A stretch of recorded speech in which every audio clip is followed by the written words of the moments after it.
All right, guys, so we're back in my garage, and on this week's B58 Digest, I have two different topics that I want to talk about. So let's go ahead and jump right into it. So the first bit of news is related to cracking the new DMEs, and we've got another step towards perfection there. So another company has come out and posted that they're able to flash the new ECUs.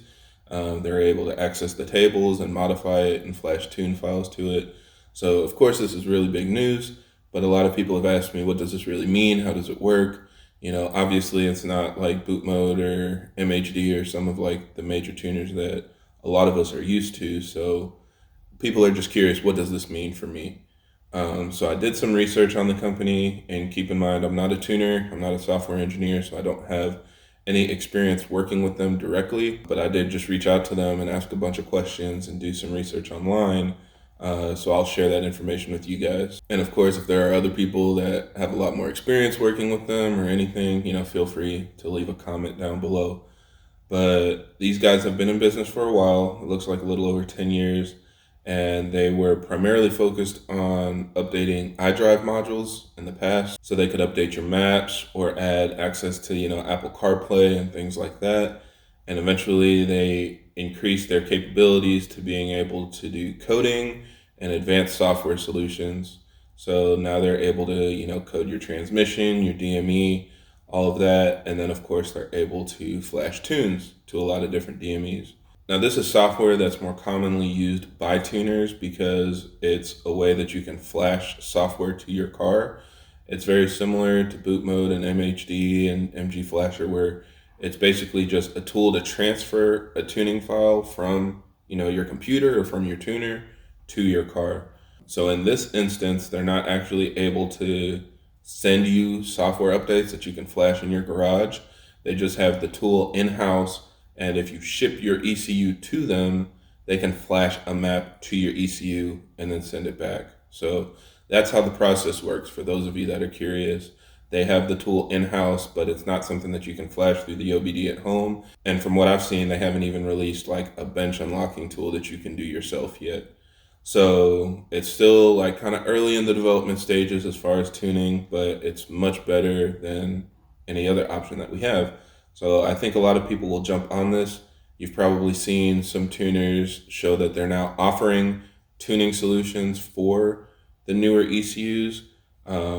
And basically that's how it's going to work. You're going to send your car to them or send your DME to them, and they're going to forward it to this company so that they can write their file to the DME. Now it does allow you to do all the same things that other major tuners are able to do. So you can adjust burbles, disable cold start, you can remove your max speed limiter, all of those different things will be possible. But again, you have to send your DME to them, send them a file to flash to the DME, and then they'll send the DME back. I think what a lot of tuners are doing right now is developing their version of off-the-shelf maps. So because again, you have to ship your DME, you can't flash a file, run logs, and make quick adjustments. So tuners are going to need to develop their own off-the-shelf maps with their own shop cars, go back and forth until they get something that they're comfortable with. And then when you send your DME to them, that's the file that they'll write to your car. Also keep in mind, you won't be able to switch different fuels and different things like that on the fly. So whatever map you get from them, you'll be locked into it, just like the stock tune. The stock tune is set up where you basically just drive the car. That's the same way this updated flash will come. So whatever your setup is, that's the setup you'll be stuck with until you send your DME back to them to get a different map flashed. Now, I know a lot of people are taking this information differently, and some people feel like it's not worth it or it's a waste of time, but it really is a big step towards us getting into those common platforms that we're used to. This is how flash tunes have worked for decades, so it's not really a big problem. People did this for a long time. And if anything, we're really fortunate just to have the options we do right now. That's not something that's common. That's not something that all platforms have. We really have a lot of advanced development for our cars. So it's coming, and I think this is just another step towards us getting, all of those features that we're used to.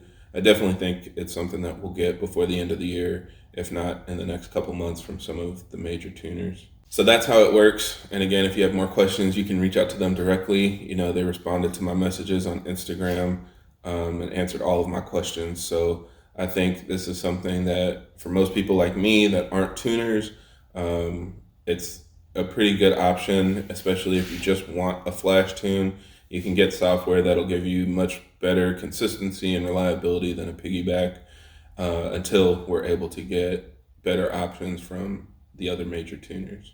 Now, the next thing that we're going to talk about is we have another B58 in the 9s, but this one is really unique.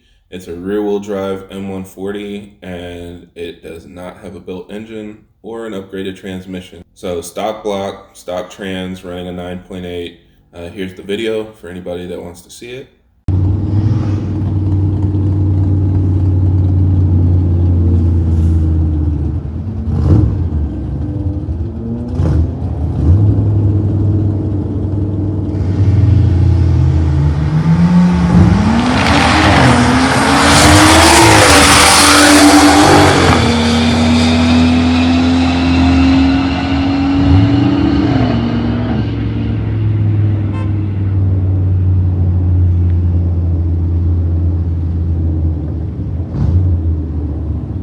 So yeah, I mean, that's really impressive. And here's his Instagram if you want to check it out. He's got more videos and information about the car, but it's an M140 rear wheel drive, and it is on a pure 800 turbo. It has port meth injection as well as one nozzle in the charge pipe.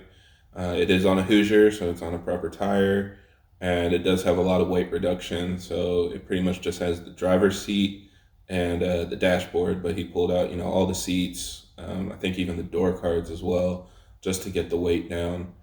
Now, this is kind of a testament to something that I've shared with a lot of people that are curious why Supras are able to run such fast times. And the thing about it is when you're doing kind of a max effort setup like this, you're not really worried about what intake is best. You're not worried about running street tires, and things like that. I know that a lot of us daily drive our cars, so we're trying to balance something that's street driven with something that performs like a race car. But in this case, he did what you needed to do to be able to get those times. So he put on a proper tire. That's a really big step in being able to get fast times, especially if you're in a rear wheel drive car. He also went to a track, which is, a big reason why he's able to get so much grip in a rear wheel drive car. He was able to run a 1.5 60 foot, which even for an all wheel drive car is an extremely impressive time. So those two things hooked him up, obviously, on the low end. And then, like I said, he has a lot of weight reduction, so that helped him accelerate and carry a lot of speed on the big end. And that's the same thing that the super guys are doing. When they get home and ready to go race, they put on a drag pack, they take some weight out of the car, and they go to a drag strip. They're not draggy racing. They're going somewhere where everything is ideal and the conditions are set up for the type of racing they want to do. So I'm a big supporter of this kind of racing, especially if you really want to set a time. I know it's fun to try to do stuff on the street, but if your goals are to set really low times, this is what you need to do. Get a racing tire, go to a racetrack, and you'll be surprised at how much better the car will perform in those kinds of conditions. Now, also keep in mind, this does put a lot of stress on your parts. So a lot of people, when they're twisting drive shafts, they're doing launches at a drag strip. So that's something that you might want to beef up before you try to go for a performance like this. But he was able to do it, and it sounds like he's just getting started. So hopefully he can run lower 9s, maybe a 9.6 or 9.7 as they continue to get the setup dialed in. Also, a big part of it is the port injection. And again, leaning on DI only is really nice and convenient. I'm a big proponent of it myself. But once you add port injection, it enables a much wider power band, way more power to shift into, and you don't have to worry about fueling. And especially with meth, you have a completely separate tank that you can fill up and run through as needed, and then switch back to a pump gas map and just run the fuel that's in your tank. In his case, also, he is running race gas, so race gas plus meth. So yeah, this is definitely a max effort setup, but if you want to set your best times, this is the way to do it. So yeah, those are the latest updates that I have so far. I definitely see some other things on the horizon. Like I said, tuning is just getting started, so we have some great opportunities with the current option, but I think we're going to see a lot of advancement very quickly over the next couple weeks and couple months. So keep your eyes out, and I'll make a new video once I get more information. Hope this helps you guys out. And if you have any other questions or comments, leave them down below.